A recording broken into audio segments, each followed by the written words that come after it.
those of you who are wondering what this is, we're doing a Zoom session, and today's item is my favorite ribeye steaks. All right. We're going to Awesome. show you guys some tips and tricks of how competitors do ribeye steak.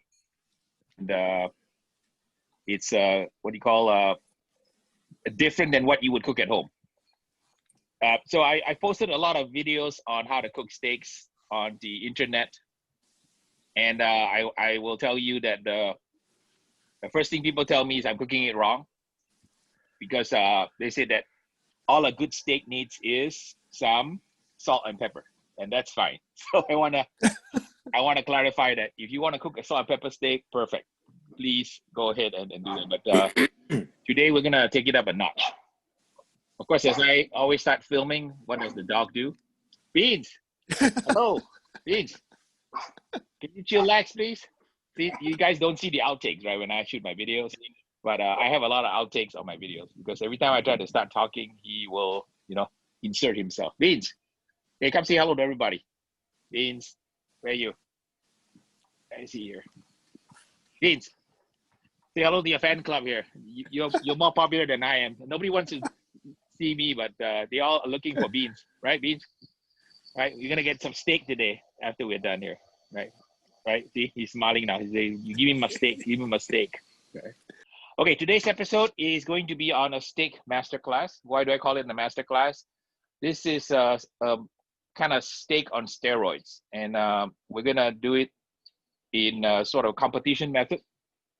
In America, the most popular type of steak contest is called Steak Cook-Off Association. So my buddy Ken started that contest several years ago. It's become a huge, almost like a NASCAR type event soon in America. And what that means is that on a given Saturday, you pay an entry fee, like $150, and you show up at a contest. And together with 100 other people, you guys battle cooking 2 ribeyes. So this one is the ribeye, and in a contest, what happens is you have to select the ribeyes following a draw. So if there are 50 teams, you get a bung, and you draw a bung that has a number. So let's say you draw number 1, and you draw number 50. So what happens is that the first round you'll be first, and then the second round you'll be the last person. So you pick your steaks, and you pick 2 steaks from a pile of steaks, and you cook it, and then you turn it into the judges, and at the end of the day you have bragging rights, and you take home thousands of dollars. So that's kind of how an SCA contest looks like, and I'm gonna show you guys kind of how I prepare for SCA contest. Let's talk about this cut of meat here. Everybody knows this is a ribeye.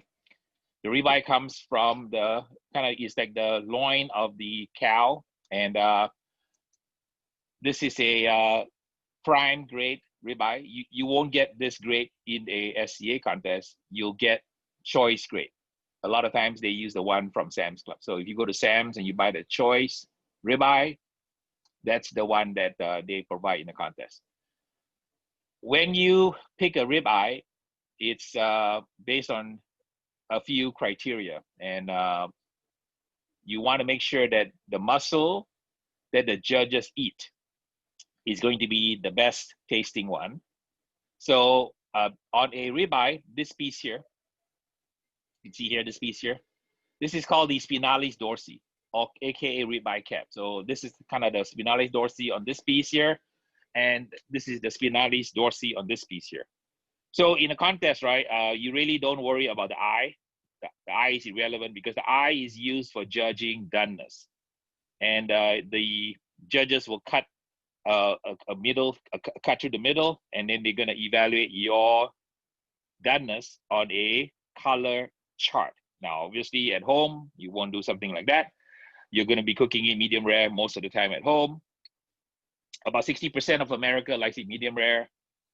About 5% like it rare, and then The other percentages are medium and well done. Even a small percentage are well done. About 15% of people like it well done. And on the Spinalis dorsi, when you go to a contest, you want this to be as big as possible. So these are the two steaks that are aged. That's why you see a little bit of oxidation. Let me see if I can show you how the oxidation looks like here. It's got a little bit of kind of like, you can, I don't know, can you guys see like a dark stain here? I don't know if you can see that, but basically you can see some oxidation. So this has been aged by me in the refrigerator. I want to say maybe about 20 days. And steaks taste a lot better when you age them. Now, let me pause and ask a question. Do you guys want me to talk about aging or not? Is this something you're interested in or you're not interested in? So you guys can chime in, unmute yourself.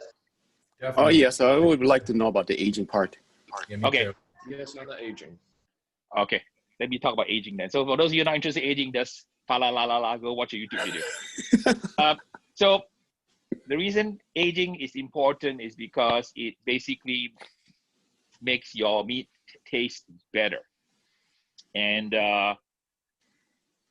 for those of you who've been to a very expensive steakhouse like a Peter Luger or Chris, and Pitts, you pay what, I don't know, is it like $50 now? What is it?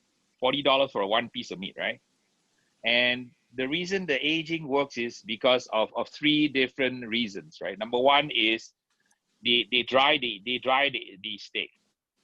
You guys know that meat is about maybe 75% water. So this is mostly water. And even beef jerky is 20% water. So protein that has a lot of water in it. So steaks are aged using three mechanisms. The first one is we call desiccation. Desiccation means that the steak loses water. So kind of like you dehydrate the steak. So that's one thing. The dehydration or desiccation concentrates the flavors of the beef and makes it a lot stronger. The second action that happens onto the steak when you age it, especially if it's dry aged, is something called enzymatic action. So enzymes are components that break down the muscle tissue, muscle fiber of the steak. In particular, when you age steaks, you need to have a steak or beef that has a lot of fat. So you can see like this one has a lot of fat. So when you have a lot of fat, right, it contains an enzyme called calpain, C-A-L-P-A-I-N. What's important about calpain is calpain breaks down the muscle fiber so that the meat becomes nice and tender. Now, connected with calpain, there is another enzyme called calpastain, C-A-L-P-A-S-T-A-I-N. The calpastain works against the calpain. So why is this important to you in this steak masterclass is that when you have beef that only has calpain, that's not good enough. So you need to have beef that has both the calpain and the opposite version of that called calpastain in the right quantities so that the beef will age properly. And that is only found in certain breeds of cattle.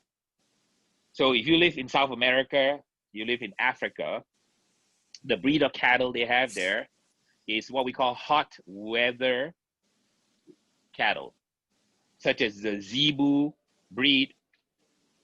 Those kinds of cattle, they don't have a lot of the balance of calpain and calpastain, so they don't age so well. So the beef in America, fortunately, is from the Angus. Angus breed is from the Hereford, which is the British breed. So our beef in America is blessed with a lot of combination of the calpain and calpastain. So that's the second mechanism. Let me pause here and ask if there's any question before I move to the third component. Yes, would it be better to, I'm sorry, go ahead. I'm sorry. Hey, Harry, it's Ray. How are you aging it in your fridge? This is what's your process? just put it in the refrigerator. You can age in the refrigerator, or you can use something called a umai bag. I hope you guys heard of something called a umai bag. Umai bag is basically a $10 plastic bag that has micro holes in it. and it's pretty expensive, but it's a good product if you want to age it in the refrigerator. I just aged mine from the butcher. I just left it in the fridge, wrapped in the butcher paper. It came in, and then after a while, right, it basically develops like an oxidation, and I trimmed some of the oxidation off. You can see some elements of the oxidation here. I don't know if you can see, maybe the lighting is bad, but you can see some brown parts here, like kind of like this brown part. Can you see that? So I Yes. trimmed a lot of it off. So this steak was actually a lot bigger. So I trimmed all the edges, I trimmed the sides, so it kind of looks like that at the end. So this is something you would get at a Peter Luger or a Roof and Chris, type of restaurant. But you can do this at home, save you a lot of money. Prime beef is not that expensive. The fortunate thing is you go to Costco, you can buy prime beef. I believe they're selling it for what, $12 a pound, which is very, very decent. Would you recommend it aging it with a bone on it or just without the bone? No, without bone. The bone is compromising the integrity of the meat. So when you age, I prefer to age without the bone. I'll give you an example. For example, when you buy pork butt, right?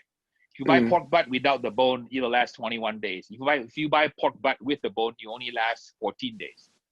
So the bone is good for cooking, for flavor, but for aging, I prefer just to age it without anything else. Look at the dog here. Beans, I'm trying to have a session here, okay? Not ready for eating yet, all right? Can you just wait? He's like, look at me with those doe eyes and say, feed me, feed me. Right? Actually, most of us look like that right now looking at that steak.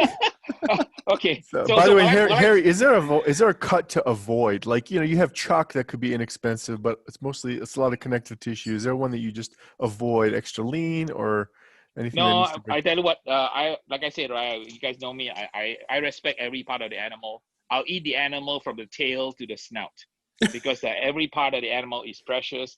The animal gave its life for your eating pleasure, and I believe that if you know what you're doing, if you're a good cook, you can pretty much cook every part of the animal. You know that our ancestors, they basically ate everything, right? You guys know the story behind sausages. Why did sausage come about is because after you kill the animal, you had all these bits and pieces, right? And then you took the intestines and then you just basically stuffed all the little bits and pieces in the intestines and you cooked it, and there was nourishment. So while I'm talking, let me start cooking. Okay, so I stopped at the second one. I'm going to talk about the third one momentarily. So let's start cooking because I want to get this in the pit so that we don't end up kind of waiting a long time. So I have 5 ingredients here. Let me run you through what they are. I have a little bit of beef concentrate. This is my favorite. You see me use this many times on my videos. My favorite Worcestershire sauce, what you want to call it, Worcestershire. A little bit of 16 mesh black pepper. My Slap Your Daddy moolah rub that's got a few special ingredients in there like shiitake mushroom ground up in there.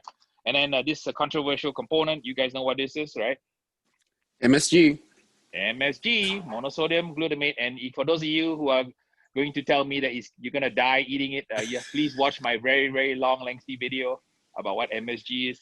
And the fact that I'm talking now, you can understand, you can remember what I'm saying is because this substance is in your brain, okay? Because that's how your brain communicates. So I'm going to put some of this Worcestershire on it, this beef concentrate. Now, all these things are optional. If you just want to cook your steak, right? With salt and pepper, by all means, okay? Please don't get me wrong. There's nothing wrong in doing that. For those of you who noticed why my ribeye steaks have a string on them, that's because when you cook in competition, right? You trim the steaks. And a lot of times, right, you get what's known as a steak blowout. You guys have heard of steak blowout before. You heard of what I call rib blowout, right? Where the bones and the back, the meat kind of blows out.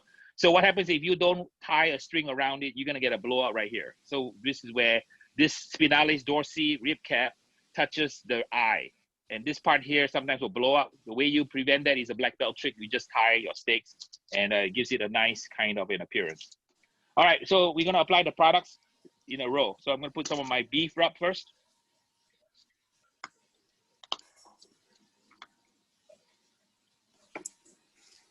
Just a medium coat like that. A little bit of black pepper. Beans, out of the way. The pepper's going to fall on you. A little bit of coarse black pepper. Pat it down. And just a tiny little bit of MSG. This is optional. If you don't want to put MSG, it's okay. If you're allergic to MSG, do not put this in. Just a tiny bit.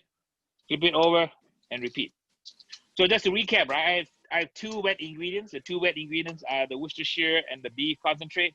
3 dry ingredients consisting of the rub, the black pepper, and then the MSG. So 3 dry, 2 wet ingredients. Question. Yes. In a competition, do they do reverse sear? Yeah, that's what I'm doing right now. Okay. Yeah, I prefer to call it smoke and sear because if you tell a 12-year-old that you're doing a reverse sear, they're going to say, how do you reverse the sear? Do you make it raw? So I think the more accurate term that I like is called a kind of a smoke and sear. All right, so here's the lobster. Mr. Chris dropped the lobster off for those of you who join later. Let me get some product on it here. Put some chicken wrap on it. The chicken wrap really is good for seafood.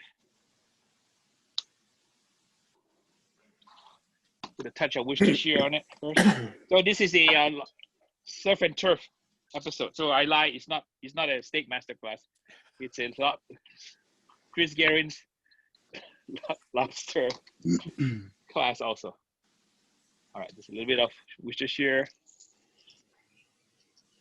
Harry, for seasonings that are intended for like pork or seafood, is there any missing component compared to beef? Because you see that all the time. Yeah, I mean, you put in whatever components you like, and the components are usually the most important component in a seasoning is basically S&P, salt and pepper. That's why when you have Texas style barbecue, that's all they use, salt and pepper, which is great. But you know, I think that there's a lot more complexity possible when you have a few more ingredients. And okay, let me finish the thought on the third thing, because I know people say, Harry, you didn't finish your whole explanation about the aging. So I covered to you the desiccation. Desiccation is basically drying on your meat. I covered with you the enzymatic action with kelpin and kelpastane. Let's talk about the third thing very quickly. You guys know that you grow mold on your meat when you age it. So if you've been to an Italian deli and you see that salumi hanging on the wall with the white fuzz, that is mold. So when you age meat, right, you have mold growing on your meat. That mold is very helpful. So there are a couple of molds that are extremely helpful. You guys heard of something called Roquefort cheese? Roquefort cheese comes from a mold. The mold is called Penicillium roqueforti. And that's the mold that makes Roquefort cheese or blue cheese blue. And that provides flavor. Another very important mold that is used for aging beef, right, is something called Saccharomyces cerevisiae, which is, I'm sorry, no, there's actually 2 mold. One is a penicillin type mold, and one is a Roquefort mold, and one is basically yeast. So yeast is a kind of a mold, and then there's the Saccharomyces cerevisiae, which is also present on the meat. So you have a lot of mold action growing on your meat, and that gives it flavor. And these are the 3 mechanisms if you want to do aging at home. These 3 mechanisms happen in dry aging. So if you do wet aging in the cryovac, you don't get the mold, you don't get the drying out, but you get the enzymatic action. That's why if you go to Ruth Chris, they will age the meat in a humidity controlled refrigerator. And they have a fan blowing, and they have a lot of meat because the spores and the mold from the other older meats will circulate in the air and infect the new meat. So sometimes in an aging room, you could have up to 10,000 pounds of beef in there. As they bring in the new beef, it goes in one end of the aging room, and then it moves down the line to the end when it comes out on the other end. And that's why they can charge you $110 for a small piece of steak. And I know because I ordered one of those kinds of steaks from an aging house in New York City. I brought it home and I tried it out. It was pretty good. So what I've done is on this episode here, on this session, I've done the ribeye steak the same way. I've kind of aged it myself, saved a ton of money. Hey, over those 20 days that you aged that steak, did you tend to it at all? Did you wipe it down, dry it out, anything else? No, it was aged in butcher paper. Just aged in butcher paper. Yeah, just let it sit. Yeah, I mean, ordinarily, if I had more time, I put it in a umai bag. A umai bag is a bag that is perforated with micro holes, what happens is the umai bag allows the desiccation to happen. So the what you call moisture kind of evaporates from the meat. You know, you can do that if you want. If you're doing just 20 days, you know, just buying the meat and putting it in a cold refrigerator is good. You just want to make sure that your refrigerator temperature is calibrated properly. You may not be aware, but if you have a kind of an inexpensive refrigerator, right, the temperature kind of goes up and down and you just don't notice it. You really want to keep the meat between 34 degrees and about 38 degrees. And it's a 3-hour argument and Jerry Springer fist fight.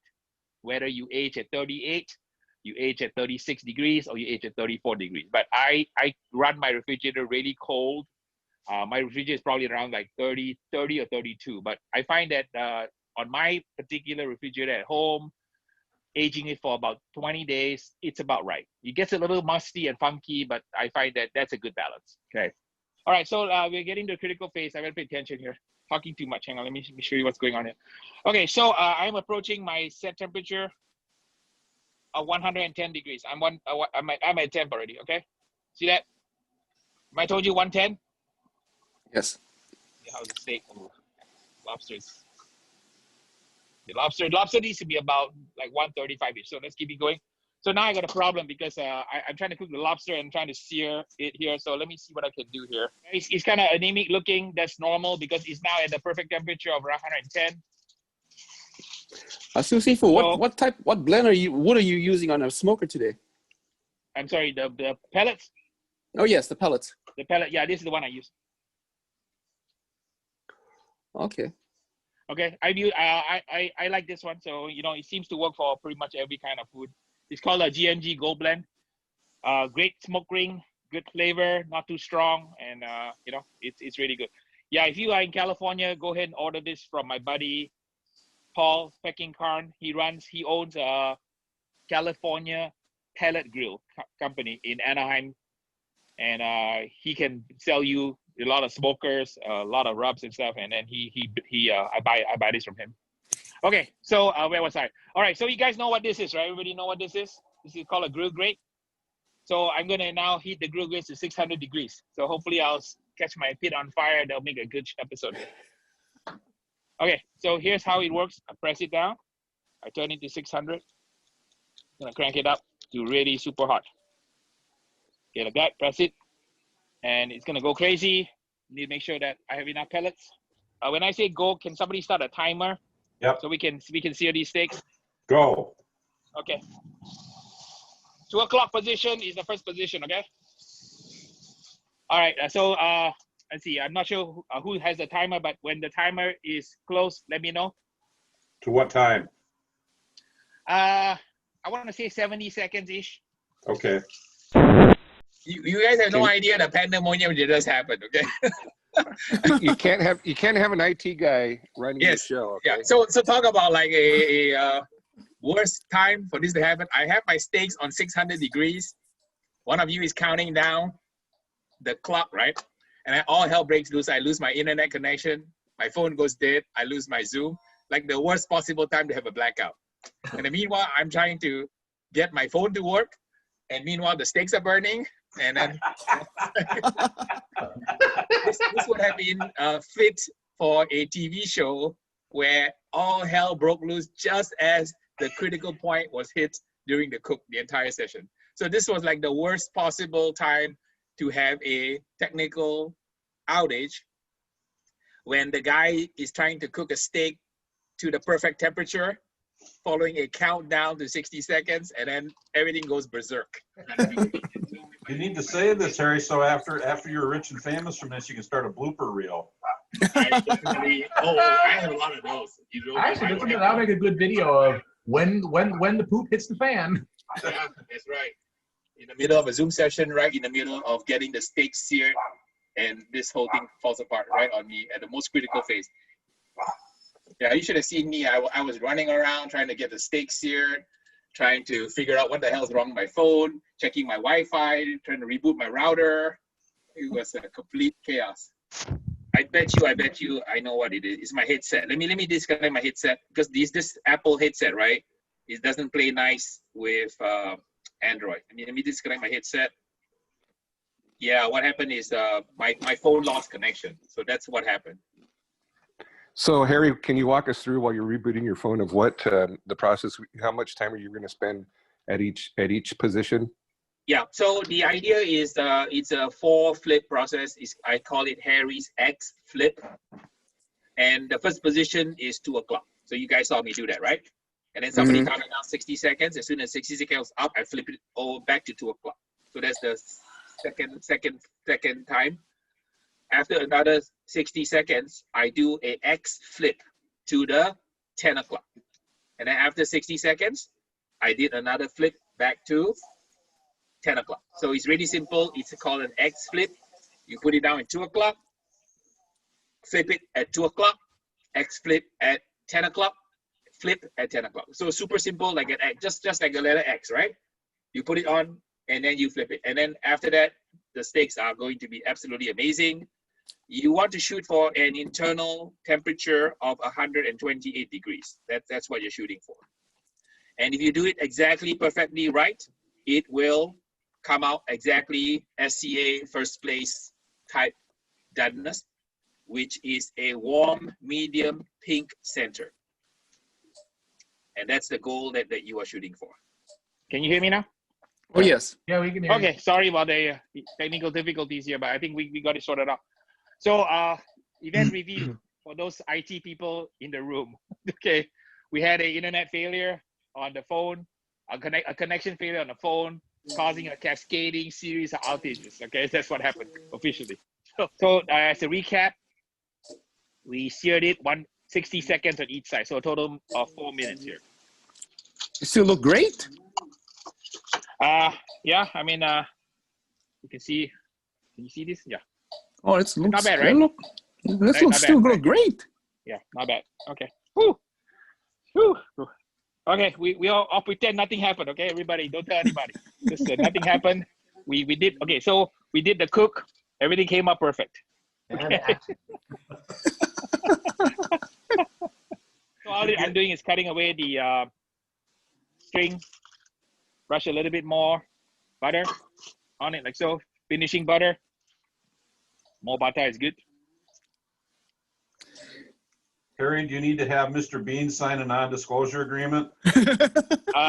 He has to, because he saw me like frantically jumping up and down and trying to deal with a phone, a computer, and a flaming pit, and 2 steaks that were in the midst of getting ruined. So it was quite an exercise. So in a contest, what you do is you take off the spinales like so, and this will be done by the officials. You once you turn in your steak, right? You put it in a white styrofoam box like that, and then you turn it in. The officials will handle the rest. So this is what the official does. So the official takes this and cuts off the spinalis dorsi. So, and then they do a diagonal cut through the steak like so.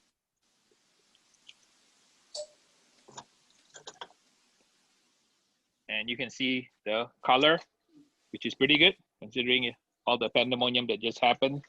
And for those of you who are SCA people, you can look at the SCA chart to see how well this matches here. The SCA chart. You are looking for a warm, medium, pink center, which is pretty good. All right, so this you can see here. Warm, medium, pink. You're not supposed to cook it medium rare. Medium rare is scored lower.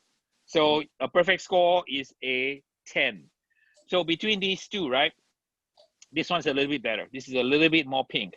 So if I were SCA judge, I would score this higher points than this. The lighting is bad, but you can see it's kind of warm, medium, pink center like that. Is it clear enough? You can see it? Yeah. Yes. Okay. So they look pretty good. Let me cut up the spinalis dorsi, which is the rib cap muscle. Mr. Beans is right here, watching over me here, making sure that no morsels fall to the ground. You'll intercept it on the way down. Oh, for those of you who are interested in knife, this is the Dalstrong. I think Marco won it in the giveaway, so I'll be doing more Dalstrong giveaways. This is a fantastic knife, and if you are looking for a gift for yourself or for a loved one who likes to cook, the Dalstrong series, this Shogun especially, has the right heavy feel, and also stays really, really sharp, and it's a pretty looking knife also. All right, I'm gonna cut something from the what do you call the eye also. So show you 2 pieces here. Yeah, so it's pretty good. Yeah, considering all the pandemonium that happened, I'm you know, pleasantly surprised that nothing was, you know, completely destroyed. But it's pretty good. If I were a judge, this is the piece I would eat, like this. So this is the Spinalis dorsi, ribeye cap. I would judge it based on appearance on the eye, the cut of the eye, like so, and give it a score between 1 to 10. This one is close to a 10. I would say just a tad done. If I were a judge, I give it a 9 on the SCA, but not a 10. This is just a tad overdone because of the you know, little excitement that happened. So I'm gonna take a piece of the ribeye here, take it,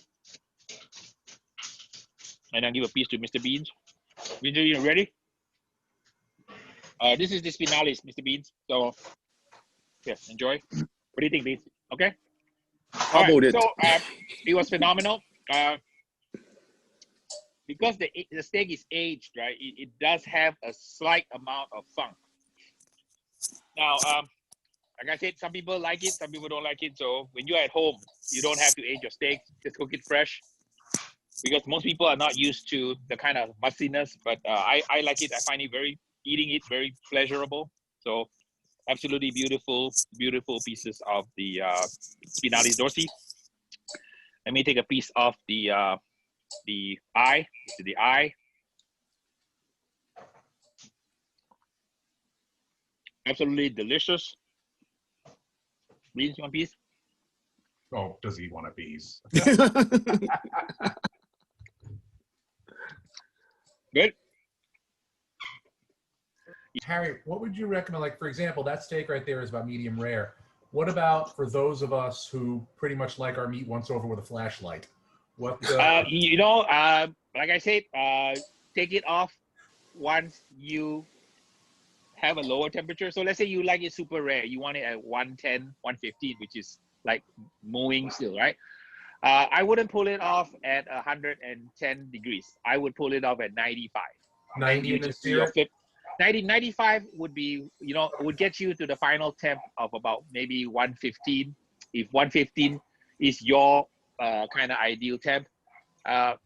You know, steak is a very personal thing. I mean, like I eat carpaccio, so for me, raw steak is okay. I'll eat raw steak. But for a lot of people, generally America is kind of medium rare. Medium rare is, in my book, about 125, 128, and then you take it out, you rest it, it's gonna be absolutely perfect. Don't forget your lobster. Oh my God! Oh no! Oh no, Harry, you overcooked it. Oh no! Oh, Okay. looks good. Okay. Looks good. Well, yeah. Hey, let me see here. Actually, I Looks think good. it's pretty good, Harry. Wow. Okay. So I completely forgot about it, man. Holy moly! Hang on. Let me cut up the lobster here. Lucky guy. Well, if it's chewy, it's not good. Yeah. Let me find out here. It was on low, so hopefully I didn't ruin the lobster. That, you know, I mean, Chris had to dive 100 feet for the lobster, right? I hope I didn't ruin the lobster. I'm glad somebody's paying attention here. Well, it looks excellent. You would have come out 2 weeks later to clean your grill and found a charred lobster. Yeah, I was wondering what is that smell of seafood in my, you know, my yard here, and I realized, oh, oopsie, is the lobster here. It looks good. Yeah, I mean, it looks super juicy. Ooh, look at that! Look at that piece here. Wow. It looks pretty moist, right? I mean, it doesn't look like it's overdone at all, right? You got a nice coating of rub here, right? See that? See, and the other pit, you probably just had embers in it.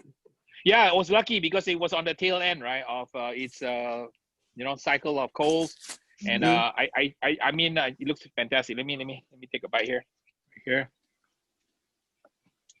Yeah, absolutely delicious. Nice. Is that your first time? I mean, yeah, beautiful lobster. Yeah. Hey, thanks, Chris, man. Oh, you're welcome. Absolutely fantastic lobster. Yeah, I Looks mean, good. Completely moist, nothing overdone. All right, let me see, Mr. Beans. Hey, Mr. Beans, you want some lobster? Can dog see lobsters? I don't know. Does anybody know? I fed ours lobster and had no issue. Okay, let me give him a small piece here, just in case. I don't want a dog to kilo on me here. Beans, you ready for some lobster? Here we go. Oh, he loves Okay. it. He loves Yeah, it. he loves it too. Yeah, man. Okay, so I guess lobster is a success and steak is a success. Whew, man. Talk about like too much excitement on a Saturday for me here. Like you said, you learn from the experiences, and you use it for the next experience to deal with it. Yeah, I think that I know how to cook, but this whole Zoom thing with the one person running everything, at least I know it can be done. You guys were kind enough to be my guinea pigs and make sure that things happen. So thank you guys for staying on, even though we had a little bit of an outage in the middle of the session. You know, this is more or less, you know, kind of my little way of thanking you for supporting my channel, because if you guys did not do what you do on my channel, I really would not be able to put out the content. And also, more importantly, you know, send some money out to the charities that really could benefit from some of your help. I'll do something that I have not done before. I'll actually post some of these letters that I got from these agencies that receive the philanthropic money that you guys are responsible for helping me kind of gather. Because the purpose of my channel is to really spread barbecue love, and you guys are really a very important part of that whole journey to bring more kindness, more love, and more understanding to this world. Okay, so with that, anybody have any final thoughts or any things you want to share? Thank you Thank so you much. for all the Harry. lesson. Thank you. Thank you so much. Thank you, Harry. Thank you, Harry. Have a good day. Thank All right, you. man. 多謝晒. Great. Thank you, Harry. Thank you for this Thank night. you. We'll see you guys in the next episode.